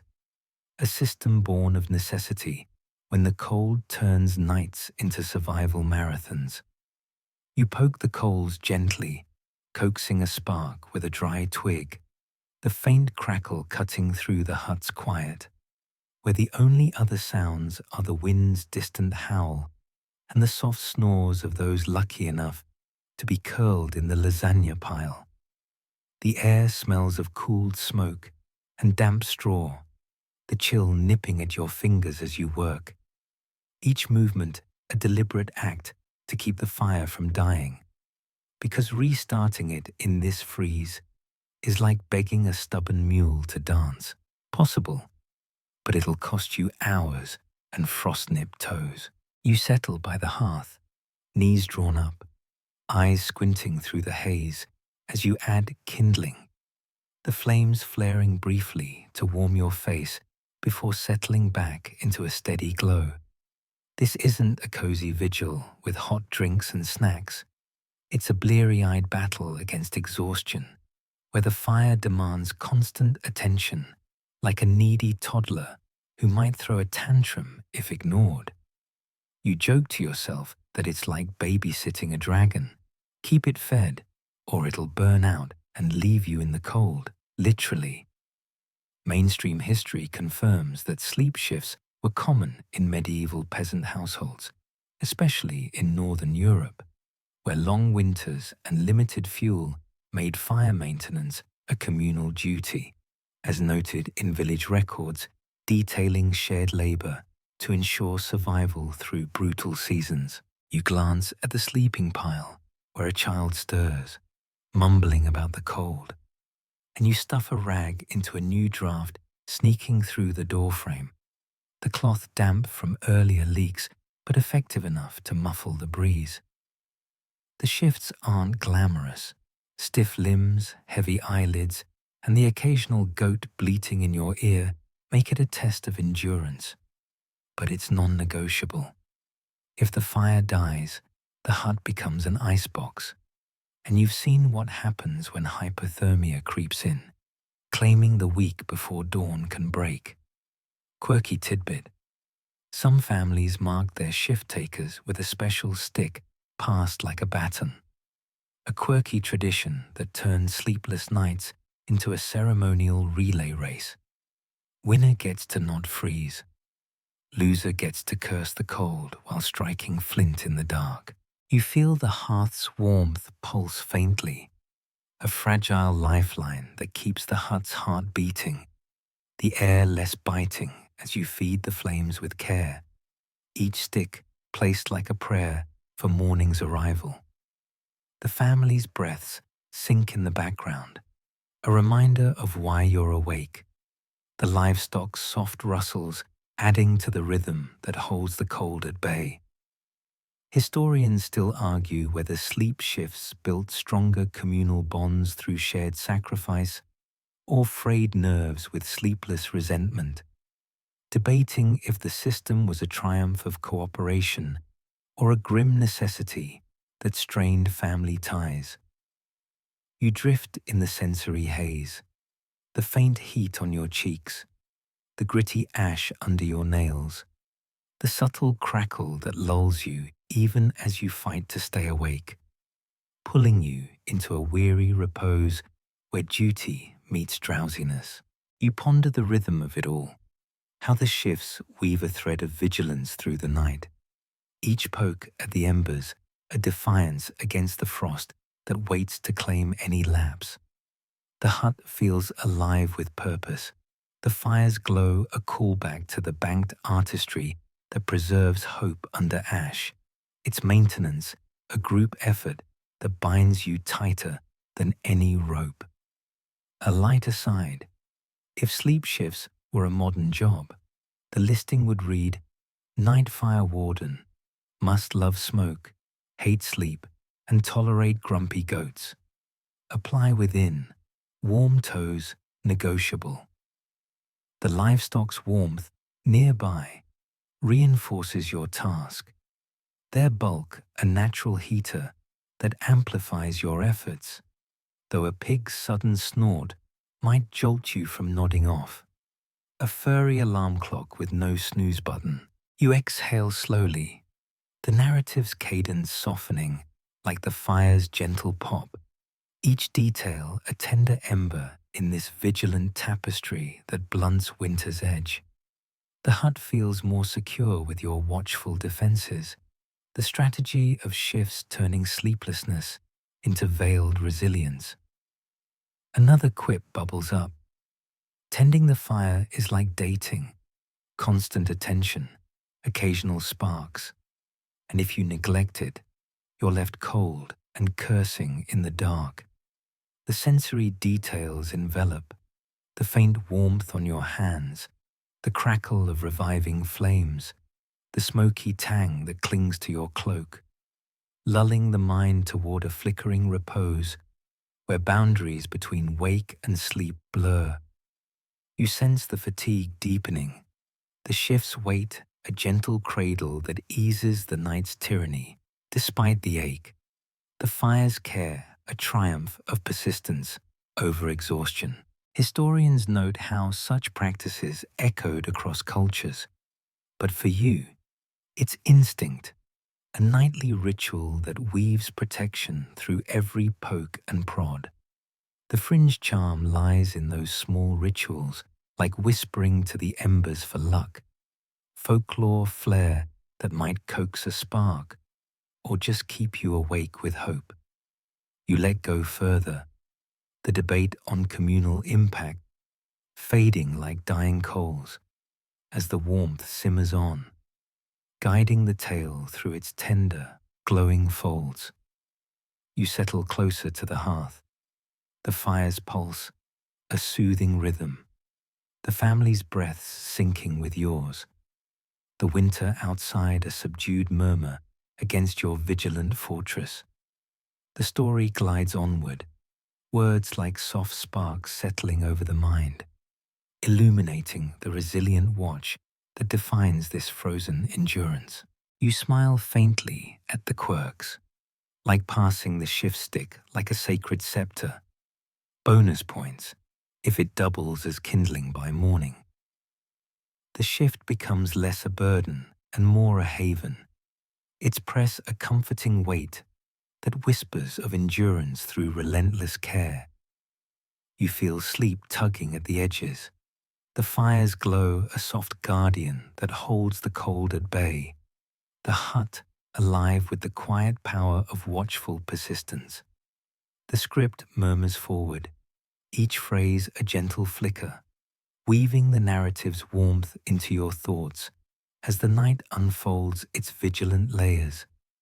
The embers settle, their heat a distant hum against the building repose, turning the pile into a sanctuary where survival feels like a well-earned embrace. Under the shift's weary veil, you pull your cloak tighter across your face, the rough wool scratching your chin as you focus on each breath, keeping it shallow and slow through your nose to warm the frigid air before it hits your lungs. A quiet trick that feels like cheating winter's icy grip. Inhaling too deeply or through your mouth is a rookie mistake. Pulling in air so cold it stings like a slap, setting you up for a cough that could spiral into something deadly by a week's end. No doctors here, just grandma's onion broth and prayers that don't always work. You exhale gently, watching the faint mist curl in the dim light of the banked fire, the hut's air heavy with smoke and the musky scent of the family pile, where every breath sinks into a collective rhythm that fights the freeze, one puff at a time. The technique is second nature now, taught by parents who scolded you as a child for panting like a dog indoors, their stern voices echoing in your mind as you adjust your scarf to trap the warmth of each exhale, creating a makeshift mask that's damp by morning but keeps your chest from seizing. You settle deeper into the straw, the crunch barely noticeable as you concentrate on the steady, nasal rhythm. Each breath a deliberate act of survival that feels like a meditative chant in the dark, the cold air outside pressing against the walls like a wolf circling its prey. This isn't just breathing, it's strategy, a way to protect your lungs from the frost that's claimed neighbors with weaker chests, turning simple colds into grave-bound coughs. You joke to yourself that it's like yoga for peasants. Inhale peace, exhale frost, No stretchy pants required, just a nose and a will to live. Mainstream history notes that medieval medical texts, like those from the school of Salerno, advised controlled breathing to avoid respiratory ailments in winter, emphasizing nose breathing to warm air and reduce the risk of pneumonia, a killer in unheated homes where damp and cold were constant threats.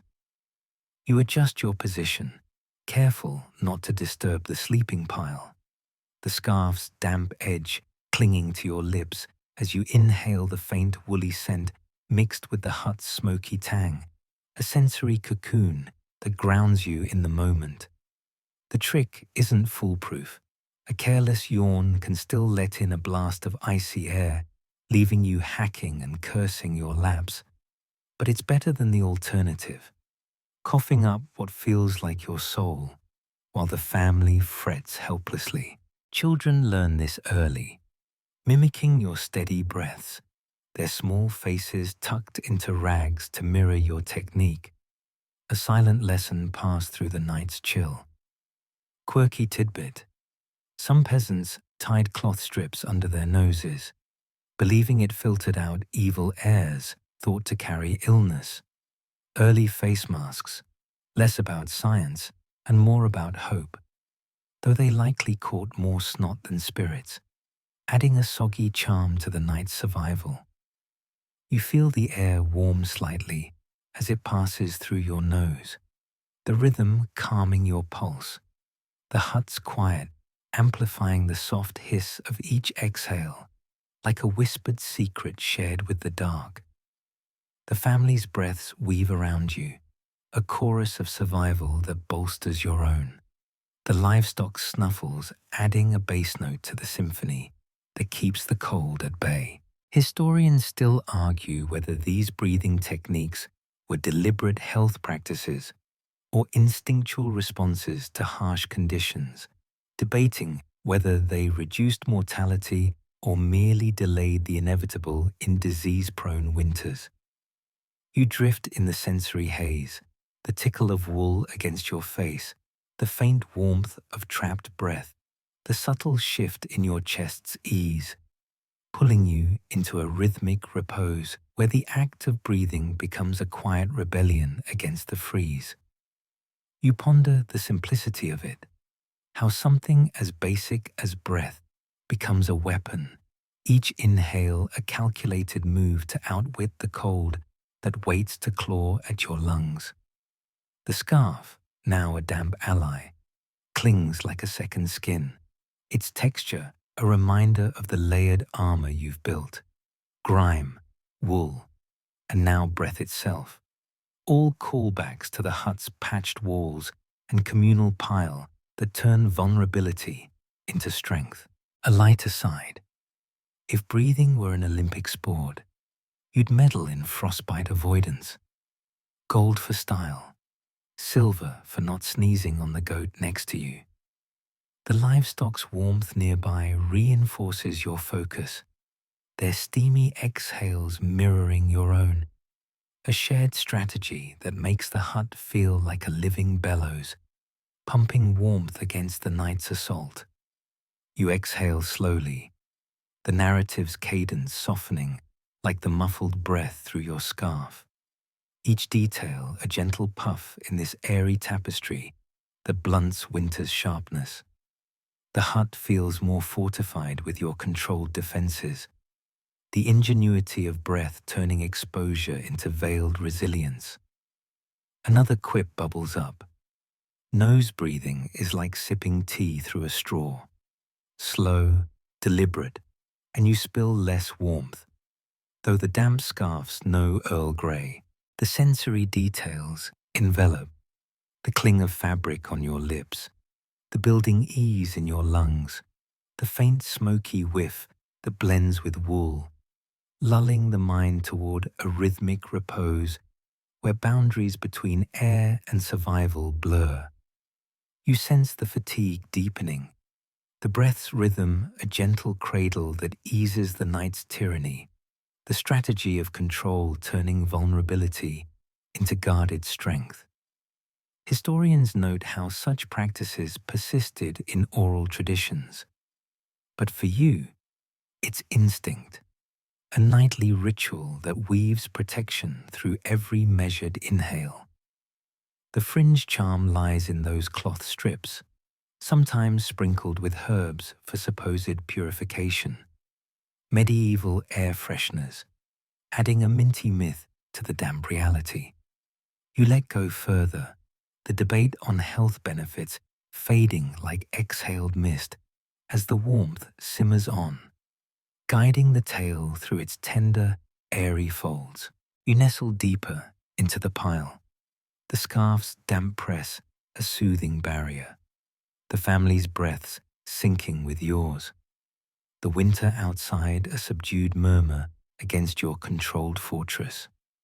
The story glides onward, words like soft exhales settling over the mind, illuminating the resilient rhythm that defines this frozen endurance.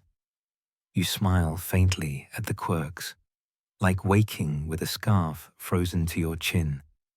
Bonus insulation or accidental beard. The breath becomes less a task and more a haven, its rhythm a comforting weight that whispers of endurance through relentless care. You feel sleep claiming the edges, the airy ensemble, a soft guardian that holds the cold at bay, the hut alive with the quiet power of rhythmic persistence. The script murmurs forward, each phrase a gentle puff, weaving the narrative's warmth into your thoughts as the night unfolds its controlled layers. The breaths settle, their rhythm a distant hum against the building repose, turning the pile into a sanctuary where survival feels like a well-earned embrace under the scarf's damp veil. You glance across the hut to where your neighbor's firelight flickers faintly through a crack in their wall, a dim reminder that in this frozen village, survival isn't a solo act, but a shared dance where every ember, every scrap of food, every warm breath weaves a net of mutual endurance against winter's merciless grip. You shuffle through the snow to check on old Agnes, her chimney silent for too long, the icy air biting your face as you trudge, cloak flapping like a tattered flag, knowing a dead hearth could mean a dead friend by morning. Back inside, you share a crust of bread with a family who lost their grain to a storm, the act as natural as breathing, though it leaves your own belly grumbling. Community here isn't just kind, it's the difference between seeing spring or becoming part of the frost. The hut hums with the scent of shared stew and smoke, the family pile tighter tonight, with an extra body or two, neighbors squeezed in for warmth, their breaths mingling in a foggy cloud that softens the air's edge, turning the space into a living fortress where no one fights alone. You pass a glowing coal, wrapped in rags, to a shivering newcomer, their hands trembling as they tuck it near their hearth, a small act that binds you closer. The village a tapestry of such gestures, wood shared, embers lent, children sent to check on the elderly. It's not charity, it's strategy, a mutual pact where today's help ensures tomorrow's rescue when your own fire falters. You joke to yourself that it's like a medieval potluck.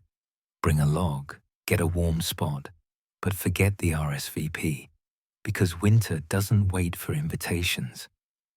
Mainstream history shows that medieval villages often pooled resources in harsh seasons, as seen in manor rolls detailing communal grain stores or shared labor to rebuild storm-damaged homes, ensuring collective survival when individual stores ran dry.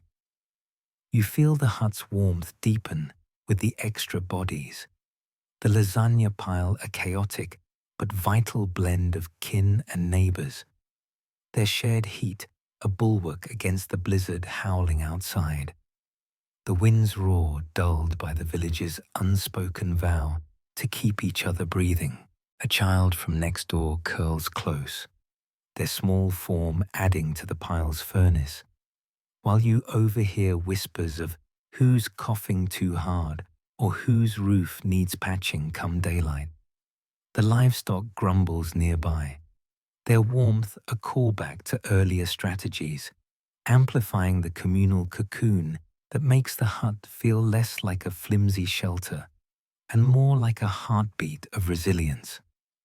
Quirky tidbit: some villages had firekeepers, unofficial guardians who roamed at night with lanterns, checking hearths and delivering coals.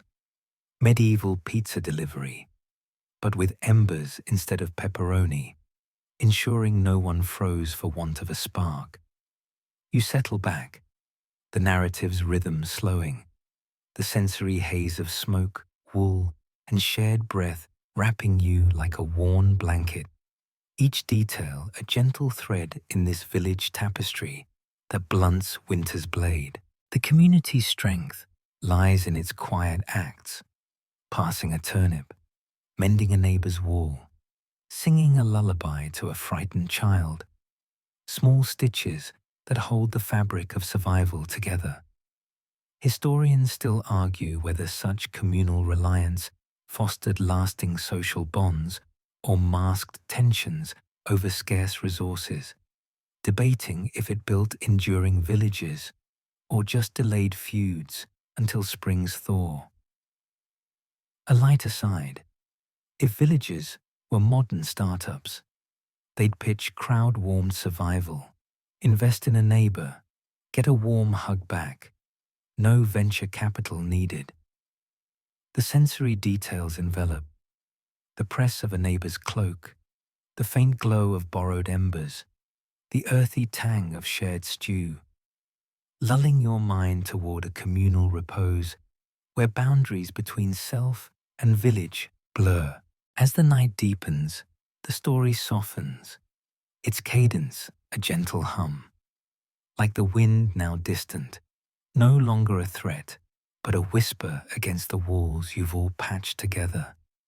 The hut glows faintly, not just from the fire, but from the collective will that keeps it standing. Each shared breath a testament to the stubborn hope that carries you through. You feel the pile's warmth, a living pulse that cradles you, the faces around you familiar shadows in the firelight, their presence a reassurance that no one faces the cold alone. The narrative drifts like snowflakes settling, each word a soft blanket over your thoughts, easing you into a haze where the village's strength feels eternal, a legacy of muddy boots and shared fires that outlasts the frost. You sense sleep tugging gently, the community's embrace a soothing anchor, the winter's howl fading into a lullaby sung by the collective. The straw beneath you crunches faintly, a reminder of the makeshift world you've built. But it's the warmth of others that holds you now, their breaths a rhythm that whispers of spring's promise. You smile faintly, imagining the village as a single heartbeat, each act of care a beat that echoes through time, a quirky charm in the stories swapped over shared meals, tales of lost goats or miraculous embers that bind you closer. The debate on communal impact fades, leaving only the quiet certainty that together you endure, each night a victory stitched with hope. You drift deeper, the hut's air soft with the scent of life, the fire's glow a distant star guiding you toward rest.